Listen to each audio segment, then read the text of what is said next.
Hello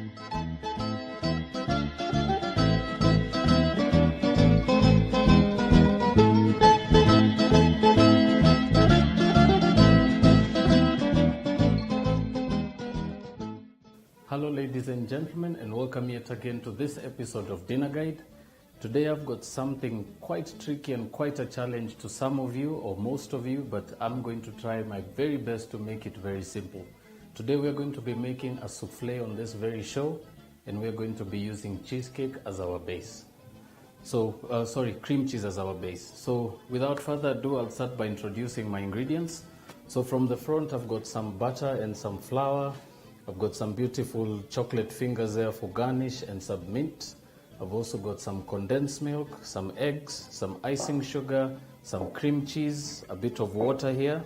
And last but not least, I've got these two containers here, one that we're going to be baking in and one that I will be using as my water bath.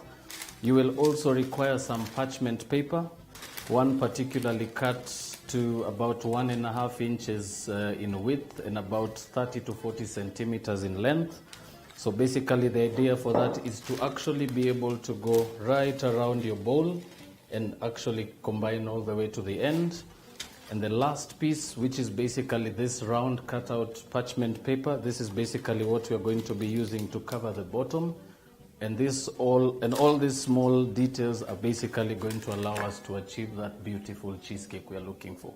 So we're going to go into a short break now. Do take this chance to grab a pen and paper if you're taking notes.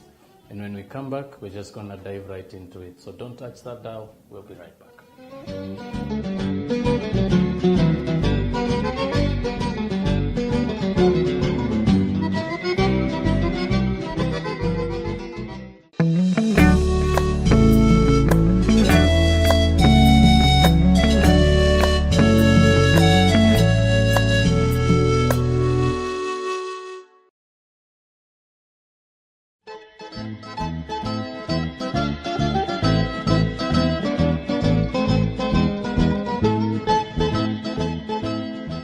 Welcome back, ladies and gentlemen. For those of you who are just tuning in, we're just about to start a very simple process of making a souffle. But before I start, I'm actually going to start off by preheating my oven. So I'll be setting that between 160 and 170 degrees, and we're just going to allow that to reheat as of now. But just to start us off, we're going to start off by making our cream cheese mixture. But first off, we're going to start by splitting our eggs. And for that, you will require 2 bowls. And all you're going to do is have your eggs, your egg whites in one bowl and your egg yolk in another. The reason for this is we are going to whip them separately. Right, simple as that. And then just continue to do the same for the other 2 pieces. Just easily lift the top like that, and then just pour it right through and allow your egg white to just roll off really easily, taking very, very much precaution in not breaking your egg yolk. And something also to remember with a souffle, it definitely entails you to actually totally split your eggs. You don't really want a bit of yolk in there. It will actually affect the end product. Right, so simple as that. Next off, we're going to start off by combining our egg yolks and our cheese together. And for that, I'm going to be using a whisk. All right, so scoop all your cream cheese into your bowl. To that, we're going to add a bit of some icing sugar. And all you need to do now is just start to combine that mixture. And the cream cheese is a bit stiff, so you definitely are going to take quite a bit of time to really get that consistency right. So please don't be in a hurry to do so.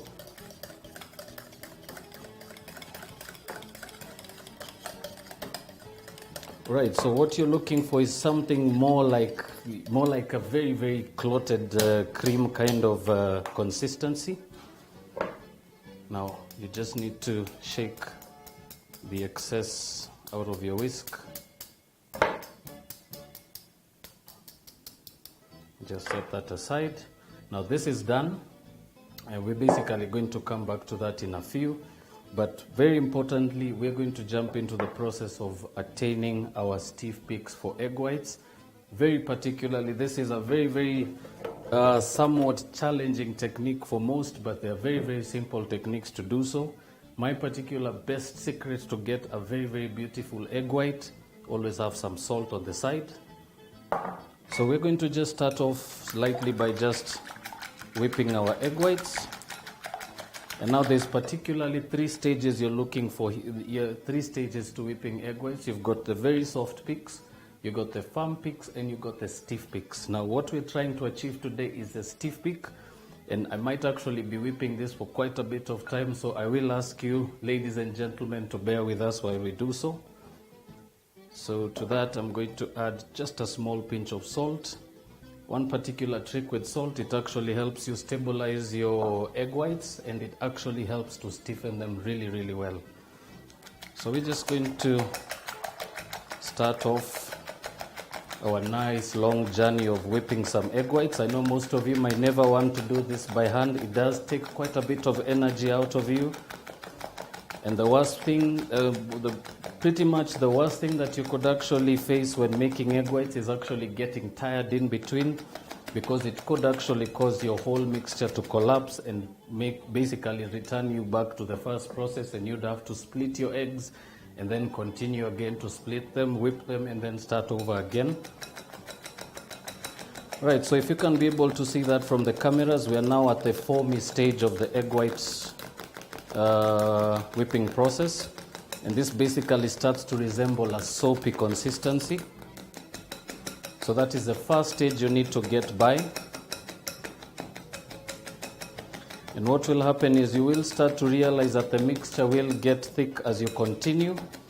It will actually continue to start changing color and continue to look more white and milky as you proceed.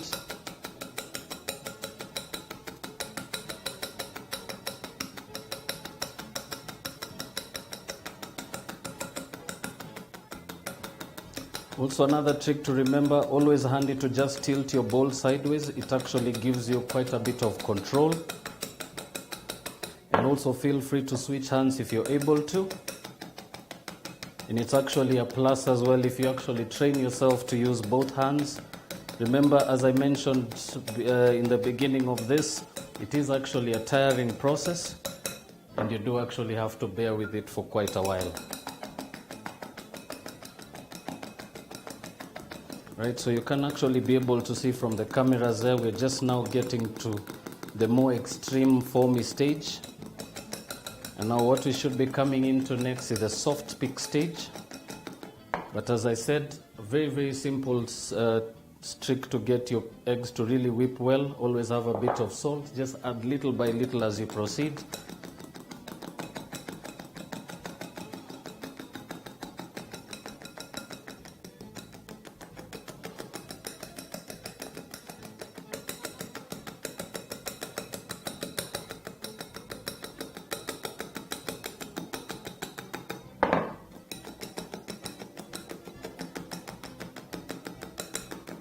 So now we're at the soft peak stage, and you can actually be able to see it actually starts to really hold itself onto the whisk.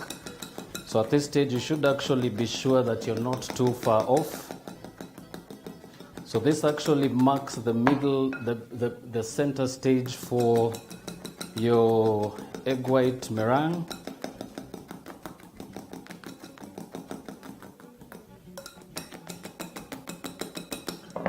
Always remember to change hands, that is if you're able to do so really well.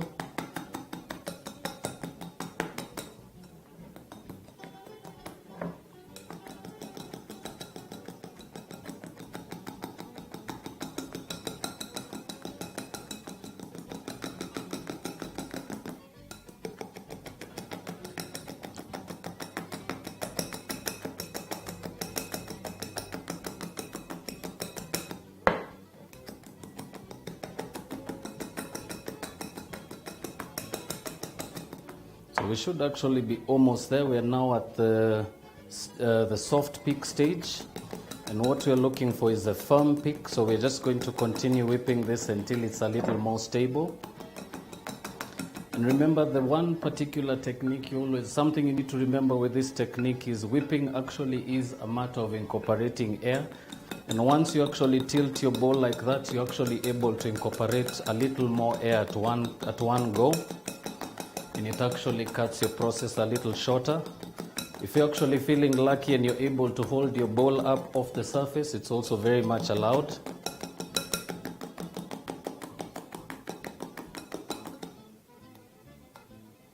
Just about there. This should be about 3 to 4 minutes away.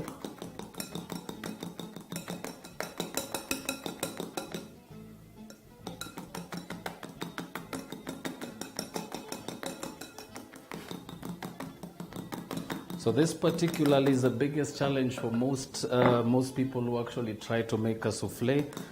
But if you do own an electric mixer, it will actually make your life a little easier. The reason why I prefer to work with the whisk is I'm used to it and I actually enjoy the whipping of the meringue. And it's also for those of you that may not be able to afford or may not actually own an electric beater at the moment. This is actually one of the most easiest techniques to achieve a souffle without one. So just a bit of salt and just continue whipping.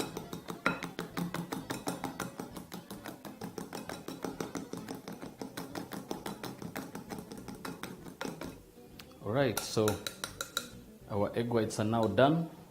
And one particular technique, or rather a checkpoint for you to always be able to find out if your meringue is really done well, just grab your bowl and turn it around. If your mixture doesn't fall flat on the counter, you're in the right track. So this is now ready. We're now going to come back to our cream cheese mixture. So to that I'm going to add some condensed milk. And I'm just going to add little by little just to be sure that I don't add too much at once. And that should actually be able to help you get a more creamier and smoother consistency.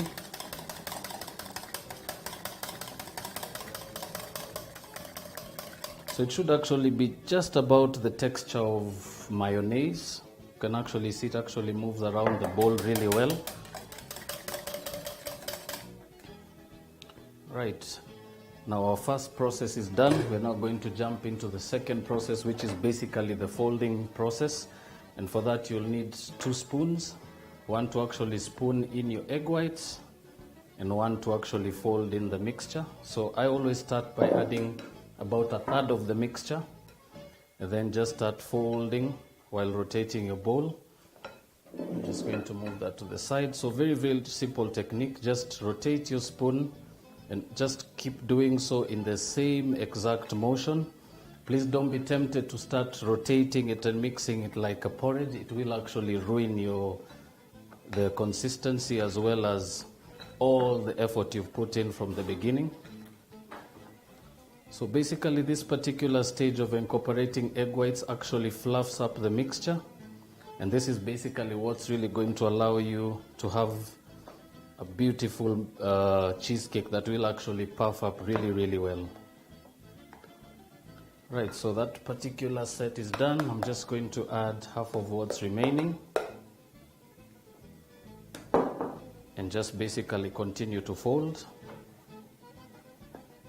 So there's very, very simple technique called folding in, very handy especially when making aerated products like sponge cakes, souffles. All the same techniques apply to this as well. And for some of you who are always actually curious to know what makes your Black Forest cake really light, this is exactly how it's achieved. So I'm just going to continue folding that until I get to the very end of my meringue mixture.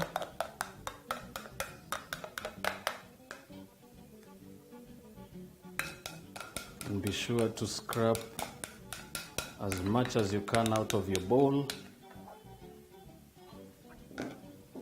And then just proceed to fold in that last bit that's remaining.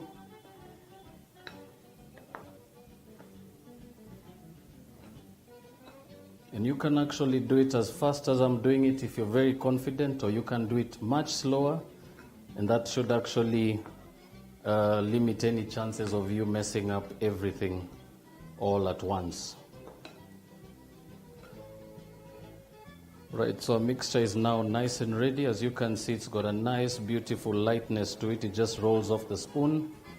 Now, all you're left to do now is just start combining your baking essentials. So we're gonna sit that on the side. Just going to grab some towel. Right, so simple as that. Next up, all you're left to do now is set your baking dish. I'm going to start off by applying a bit of butter on the sides. This should actually help me to attach the grease-proof paper really well to the sides. And particularly, I will mention that it is very crucial to be very quick when making your souffle. Remember, the room will heat up eventually and your mixture will start to collapse. So just simple as that. Once you're greased right through, start with your round piece that goes right at the bottom. And just be sure to just firmly press it onto the sides, making sure it's well attached. And then proceed on by spreading just a bit of that butter on the tips of that grease-proof sheet at the bottom. That's just to enable you to attach the other piece really well. And remember, the idea is to just make it really uniform, that your souffle can actually rise in that grease-proof really, really well. And this also helps to take it out and avoids it from attaching itself to the sides. So once you've gone right around the bowl and you're just right at the end, I always insist, just take the excess piece off, just discard that, and then grease a little bit of that butter on the back side, just to be able to attach it to the other piece. And all you're left to do now is just assemble it really well, making sure that the greaseproof that's sitting right upright sits right on top of the one at the bottom, leaving no spaces. And now all you're left to do is pour your mixture in there. And I'm just going to fill it about halfway.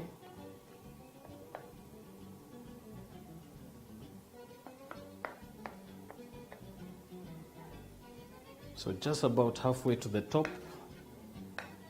And you can reserve the other mixture and try a few other things with it. But now this is now ready to go into the oven. One particular technique of always also just getting that beautiful color on the top once it's done. A bit of that icing sugar over the top. And just dust it lightly right around the surface. You can use your finger to break up those lumps. And now this is now ready to go into the oven, but very, very importantly, your water bath. For that you'll need some water. Just fill a bowl about halfway, just to be sure you don't put in too much at once. Move your bowl into the center of your dish, and then just proceed to add just a little bit more water, making sure it's just about 3/4 way to the top of the bowl. And all you're left to do now is throw this in the oven. And this should bake for maybe between 25 to half an hour.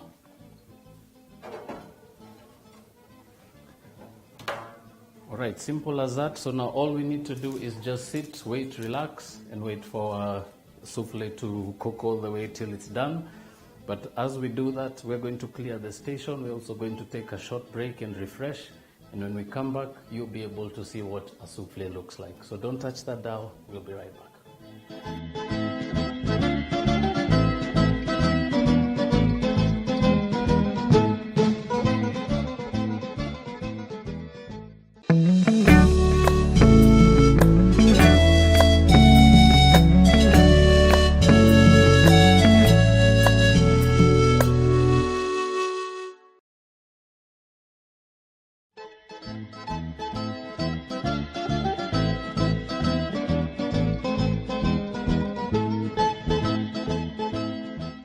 Welcome back, ladies and gentlemen. For those of you who are just tuning in, we were working on a very, very simple souffle, and now it's done, and we're just going to grab it and take it out of the oven. Remembering that this has been going now for 25 minutes. So I'll gently just place that on the counter, and as you can see, it has tripled in size. It's actually just gotten to the rim of our wax sheet. And now all you're left to do is just take out this from the container.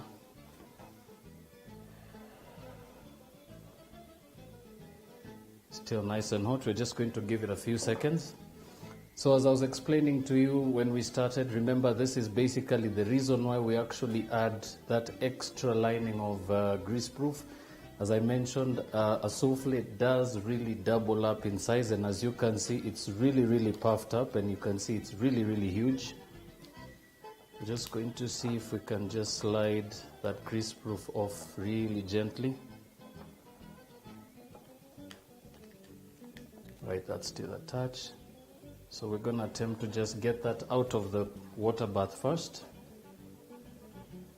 Just going to use my cloth just by holding the top of that bowl.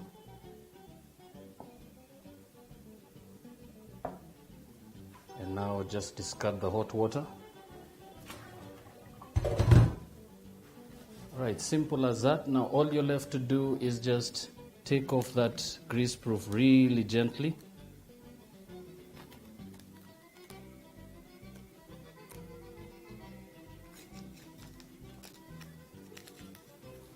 We're just going to tear that off the sides just so that you can be able to have a look at the souffle.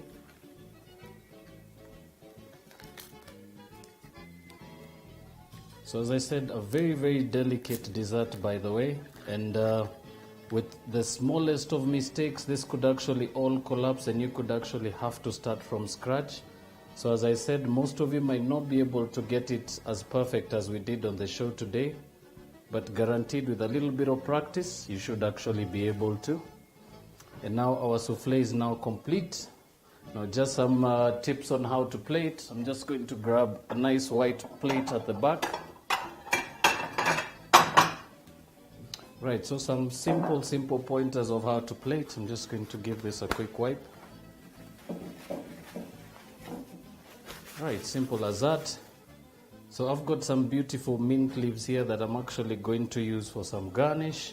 I've also got some beautiful pieces of chocolate sticks. So souffle goes right on the plate. A bit of some chocolate sticks to dip in there and just make it worth the while. Just a bit of garnish at the side. And last but not least, a bit of icing sugar on the top.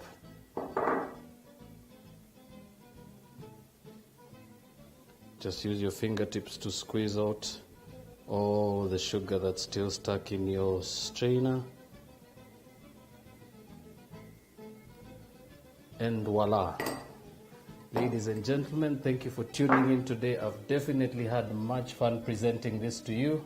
And as you can see, the excitement in my face tells it all. As I said, only 1 in every 2 souffles really comes out as you expected. This one has done us really proud, and I guess you can all be able now to feast your eyes on that beautiful dish. And I'm hoping you're going to take the challenge and try it out for yourselves at home. Thank you so much for tuning in. My name is Chef Andy. I've been your host today. You have been watching Dinner Guide on BrandPlus TV. I will also remind you that we also have a few other videos out on YouTube. We also have a Facebook page that we always looking forward to getting your comments, your complaints, anything particularly that pertains the show. We're always looking forward to hearing from you, and when we do, and we actually will be looking forward to getting back to you with some good information. So from the studios and myself, thank you so much for tuning in. For those of you who are planning to have a lovely festive season of this particular February month, for those of you who have got your loved ones, this is definitely something you definitely love to bring to their table. So from myself and for my studio team, thank you so much. And until the next time, bye-bye.